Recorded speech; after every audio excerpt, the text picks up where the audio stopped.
Bonjour à toutes et à tous, je vous souhaite la bienvenue sur ma vie d'aspi. Alors amicalement, je vous passe le beau bonjour. Ici sur Montréal, 3 avril, journée de neige, flocons de neige à volonté. Hier, c'était la journée mondiale à la sensibilisation à l'autisme. Alors j'en profite pour saluer grand nombre de parents. Probablement que hier, ça a été tout de même une journée forte en émotions. Peut-être que le fait de savoir que le 2 avril, c'est une journée à la fois une sensibilisation mondiale à l'autisme. Alors, je m'aperçois qu'avec les années, l'autisme à la fois est reconnu mondialement. Et le mois d'avril, c'est à la fois aussi le mois de l'autisme. Alors, j'ai abordé un chandail bleu pour simplement plaisir personnel. À la fois, je sais que parfois, on a tendance aussi à mentionner que pour plusieurs personnes autistes, finalement ayant un TSA, sans déficience intellectuelle, on mentionne souvent que les personnes autistes, c'est difficile à reconnaître ou parfois c'est une différence invisible. Parce que parfois, à l'âge adulte, un grand nombre de personnes autistes, on est capable de s'exprimer verbalement, on est capable de faire beaucoup de choses finalement que à la fois aussi les neurotypiques peuvent faire. Alors, si tu es une personne neurotypique qui regarde la vidéo, alors je te salue également. Et je présume que hier, il y avait beaucoup d'émotions à travers le Québec, à travers Montréal, à travers la France, bref, à l'international. Surtout quand on est un parent et que l'on sait que notre enfant a reçu un diagnostic d'autisme. Et hier, le fait de savoir que c'était à la fois peut-être plusieurs parents se sont mobilisés pour probablement prendre une certaine réflexion à savoir que leur enfant, que votre enfant, qu'importe son âge, tranquillement, son parcours de vie continue à s'acheminer, à évoluer et votre enfant est aussi à la fois autiste. Je crois que ça fait partie de la vie, puis j'ai l'impression qu'il y a beaucoup de personnes autistes parfois aussi qui vont arriver à rayonner à la fois dans leur quotidien de vie ou parfois par le travail. Il y a des personnes autistes aussi à l'âge adulte qui réussissent à fonder une famille, puis ça, je trouve ça vraiment bien, c'est formidable. Je suis en train de prendre ma marche de santé, curieux de nature que je suis.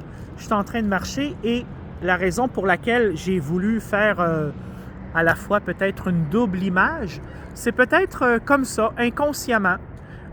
Si je peux me permettre amicalement, surtout à vous les parents qui regardez possiblement ma vidéo en ce moment, ainsi que les personnes autistes, alors peut-être que vous allez vous reconnaître. Moi, personnellement, c'est sûr que dans ma façon d'analyser beaucoup de choses, je vais souvent analyser les choses complètement différemment. Mais à la fois, je trouve que ça peut être parfois cocasse, mais c'est ma réflexion en tant que personne autiste adulte. Alors les parents, si je peux me permettre, j'ai voulu vous montrer aussi, à vous les personnes autistes, ce genre de sculpture. J'essaie de bien pouvoir la démontrer à vous. Moi, ça me touche d'une certaine façon, puis je vais vous expliquer le pourquoi. Alors, si je peux essayer de voir... il y en a un peu partout, hein? Alors, je vais essayer de bien me positionner pour qu'on puisse regarder, puis je vais vous expliquer un petit peu, moi, comment que j'analyse ça. Alors là, je vais marcher comme ça. En même temps, ça me donne la chance aussi de faire un petit peu d'improvisation pour essayer d'avoir quelque chose de constructif à expliquer. Hein? Alors, enfants, adolescents, adolescentes, on a tous un parcours tranquillement qui arrive à l'âge adulte. Et si je peux me permettre, à la base, qu'importe notre âge, lorsqu'on reçoit un diagnostic d'autisme, alors c'est comme la fondation, hein? On a une espèce de tronc et tranquillement le parcours de vie de la personne autiste parfois prend beaucoup de directions. Et à la fois, ça peut être mélangé aussi, hein? On peut avoir beaucoup de questionnements et parfois, même moi encore aujourd'hui, je suis mélangé aussi dans ma tête à comprendre certaines choses qui, pour la grande majorité des personnes neurotypiques est tellement facile à comprendre. Et à la fois, si je peux me permettre, regardez comment c'est peut-être différent la façon que j'analyse ça. Mais on voit la lumière avec une espèce de rond noir. Et ça, moi, je l'interprète comme un œil. Un œil. Alors, pour la grande majorité des personnes qui vivent avec autisme, on a toujours un regard différent sur la société ou parfois même dans notre environnement, dans nos collègues de travail, dans nos relations amoureuses. On est curieux de nature pour une grande majorité d'entre nous, les personnes autistes, parce qu'on aimerait tellement apprendre et peut-être parfois inconsciemment on essaie de s'adapter en société et on aimerait aussi apprendre beaucoup à la fois du comportement des gens neurotypiques. Alors quand je regarde le genre de lumière, finalement, c'est comme un peu un œil. Hein? On est curieux de nature et parfois notre parcours de vie nous amène à faire beaucoup de rencontres ou parfois faire des voyagements et on se questionne beaucoup. Et là, je commence à avoir mal à la main, mais c'est pas grave. Alors, c'est ce que je voulais un peu vous partager avec vous, les parents et les personnes aussi autistes. Hein? Peut-être que vous comprenez un petit peu ce que j'essaie d'expliquer. On a tous des parcours de vie différents. Et puis, probablement, pour une grande majorité d'entre vous, les parents, votre enfant est encore jeune, mais il va y avoir de belles années devant lui ou devant elle. Et parfois, il va y avoir des épreuves, des petites difficultés de la vie d'une personne autiste, mais ça fait partie... Je ne pourrais pas expliquer nécessairement si ça fait partie de la beauté de la chose, parce que pour beaucoup de personnes autistes, parfois, c'est des crises de panique, c'est des crises d'anxiété, il y a beaucoup d'incompréhension, mais il y a de l'aide... je veux dire, il y a beaucoup d'associations parfois qui viennent en aide aux personnes autistes, essayer de développer son autonomie personnelle. Les parents, parfois, je peux vous comprendre, on essaie toujours de se poser la question, comment que mon enfant va évoluer à travers les années? Mais si je peux me permettre d'une façon amicale et positive, fort probable que votre enfant va réussir à sa façon et va aussi également faire de belles réalisations au courant de sa vie. Et moi, même aujourd'hui, encore à 39 ans, ça me touche émotionnellement, à ma façon. Je regarde un peu la façon que les lampadaires sont disposés et je trouve que ça reflète bien un peu mon parcours de vie à moi, tout mélangé. Hein? C'est pas en ligne droite, c'est en ligne tout croche, mais c'est pas grave. C'est ce qui fait la beauté de la chose parfois chez les personnes autistes. On arrive à avoir une certaine autonomie et on est capable de, malgré tout, de vivre en société, même si parfois on a des difficultés de compréhension, d'adaptation. Dans la vie, il n'y a rien de facile, mais je me dis, il y a toujours ce petit côté curieux de la personne autiste. On essaie toujours de vouloir de se développer d'une façon positive, puis on veut tellement faire mieux. Puis au bout de ça, il y a toujours un œil. Il y a tout le temps ce côté mystérieux ou peut-être de curiosité qui fait en sorte qu'on veut regarder un peu partout, puis on essaie d'apprendre de tout le monde. Et parfois, c'est à la fois aussi instructif parce que pour une personne autiste, oui, on va apprendre beaucoup avec... Ça prend aussi parfois de l'effort, de la volonté, c'est pas facile, mais je trouve qu'on a quand même un certain support, on a de l'aide. Et le mois de l'autisme, c'est à la fois aussi le mois, c'est mon mois à moi aussi, parce que je suis autiste. Alors, je célèbre à ma façon le mois de l'autisme et j'ai voulu vous le partager avec vous en toute amicalité. Et moi, je continue à marcher comme ça. C'était ma petite réflexion que je voulais vous montrer à vous tous. Alors, c'est sûr que moi, de mon côté, je suis assez solitaire. Hein? J'ai pas de...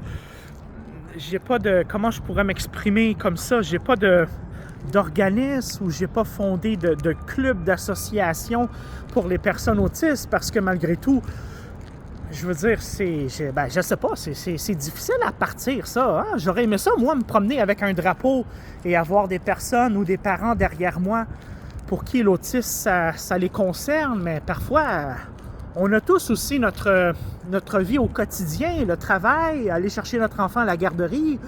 On n'habite pas nécessairement tous dans la même province, dans le même pays, dans la même ville. Mais je trouve que, tu sais, c'est tellement important aussi de souligner que la communauté autiste à travers le monde, ça grandit énormément. Il y a de plus en plus de diagnostics. Et parfois, quand je regarde, par exemple, devant moi, les édifices en construction, parfois, je me dis toujours qu'il peut y avoir une personne autiste qui a contribué à la réalisation du projet. Les réalisations pour les personnes autistes sont pratiquement à l'infini. Parfois, on a besoin d'avoir un certain encadrement, mais on réussit quand même à vivre d'une certaine façon de nos propres ailes. Et parfois, on a besoin d'aller chercher de l'information, du support. Il ne faut pas avoir peur, les amis, si vous êtes autiste et que vous regardez la vidéo. Parfois, je sais que ce n'est pas des connaissances personnelles, mais parfois, je sais, hier, j'ai lu 2 commentaires qui sont venus me toucher émotionnellement parce que je me mets à la place de ces 2 personnes-là qui expliquaient un petit peu qu'en ce moment, c'est difficile pour eux de vivre au quotidien parce qu'ils ont toujours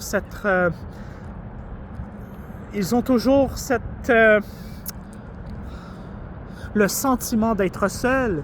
Et parfois, ça me fait un certain peine, ça me fait de la peine parce que ces gens-là, je ne les connais pas, mais on a tous une chose en commun, c'est qu'on a aussi un parcours de vie qui aboutit aussi à l'âge adulte et tranquillement, c'est une forme de vieillissement aussi qui s'aboutit pour la personne autiste. Et parfois, dans les 2 commentaires que j'ai lus hier, c'est 2 personnes autistes qui ont leur enfant, mais parfois aussi, ça ne fonctionne plus avec la compagne de vie. Alors, c'est des personnes... C'est des papas, c'est des pères de famille autistes qui ont des enfants aussi. Et parfois, il y a la garde partagée. Ils sont parfois au travail, mais il y a toujours ce sentiment à l'intérieur de nous qu'on est seul, qu'on aimerait ça rencontrer une personne. Je veux dire, si vous regardez la vidéo aux personnes que ça vous concerne, c'est pas facile toujours de garder la positivité à l'âge adulte, mais dites-vous qu'il y a beaucoup de pères ou il y a beaucoup de mères qui ont eu cette belle opportunité d'avoir donné la vie à un enfant et que vous êtes papa ou maman autiste. Mais dans la vie, il n'y a rien de facile. Puis, il y a beaucoup de personnes neurotypiques aussi à l'âge adulte qui ont le sentiment d'être seuls, d'avoir une vie peut-être pas aussi agréable que leur frère ou que leur sœur ou que leur cousin, que leur cousine, que leurs amis, que leurs parents, que leur famille. Voyez-vous, une personne autiste à l'âge adulte, parfois, il y a ce côté solitaire-là, mais parfois, c'est que de passage. Il ne faut pas tout abandonner, puis avoir des idées, parfois des idées malsaines. Il faut essayer de faire son possible. Et il ne faut jamais abandonner, les amis. Hein? Il ne faut jamais abandonner. C'est le petit message amical que je pourrais terminer la vidéo comme ça. Puis, tu sais, pour les parents, je trouve que c'est à la fois aussi agréable de savoir que votre enfant va devenir adolescent, adolescente et que peut-être va être en mesure, il va sûrement être en mesure de pouvoir réaliser de belles choses dans son parcours de vie. Et parfois, peut-être que votre enfant, c'est un futur ingénieur, c'est un futur architecte. Les possibilités sont pratiquement à l'infini pour une personne autiste. Mais parfois, ça prend du temps, ça prend une stabilisation, ça prend, je le répète souvent, un certain encadrement. Mais c'est valorisant aussi. C'est valorisant. Puis moi, je suis content de faire la vidéo en ce moment, même s'il n'y a personne devant moi, il n'y a personne derrière moi qui... Pas nécessairement qui me supporte, parce que finalement, je présume que aussi les personnes autistes, nous sommes à la fois une minorité par rapport à la société. Alors parfois, il y a des envergures peut-être plus importantes que les gens vont avoir tendance à faire des manifestations. Pour les personnes autistes, faire une manifestation, je ne sais pas trop à quoi ça pourrait ressembler, mais j'aurais aimé ça, moi, avoir mon drapeau aujourd'hui avec les couleurs de l'autisme ou avoir un certain symbole et avoir des gens derrière moi qui, simplement, parfois, on n'a pas besoin de se comprendre entre nous, les personnes autistes. On sait que on est tous un peu différents les uns les autres, mais parfois, juste avoir le petit sentiment d'appartenance et de dire, le mois d'avril, c'est le mois de l'autisme. Alors, qu'importe l'endroit où j'habite, on essaye de se réunir avec nos semblables autistes, puis parfois juste passer une journée entre nous, pendant le mois d'avril, de savoir que hey, c'est notre mois aussi à nous, c'est le mois des personnes autistes. Mais c'est pas grave, c'est pas grave. Je reste positif et ça m'a fait plaisir de faire la petite vidéo avec vous. Puis, moi, ça m'a fait plaisir, les amis. Alors, je vous souhaite un bon fin de week-end à toutes et à tous. Et on regarde aussi à la fois au centre-ville de Montréal. C'est incroyable comment il peut y avoir de la construction. J'ignore si c'est des appartements ou des condos, mais on voit qu'il y a probablement une grosse demande. Je regarde un peu partout, même derrière moi, il y a plein d'appartements, des édifices qui sont en train de se faire construire. Alors j'imagine à la fois aussi que la population, elle n'arrête pas d'évoluer, de grandir. Hein? C'est quand même quelque chose quand on y pense. Là. Moi, je suis curieux de nature, alors je regarde ça, puis je me pose plein de questions. Mais c'est pas grave, ça fait partie de la vie. Bye bye les amis, attention à vous. Bonne fin de journée, ça m'a fait plaisir. Bye bye.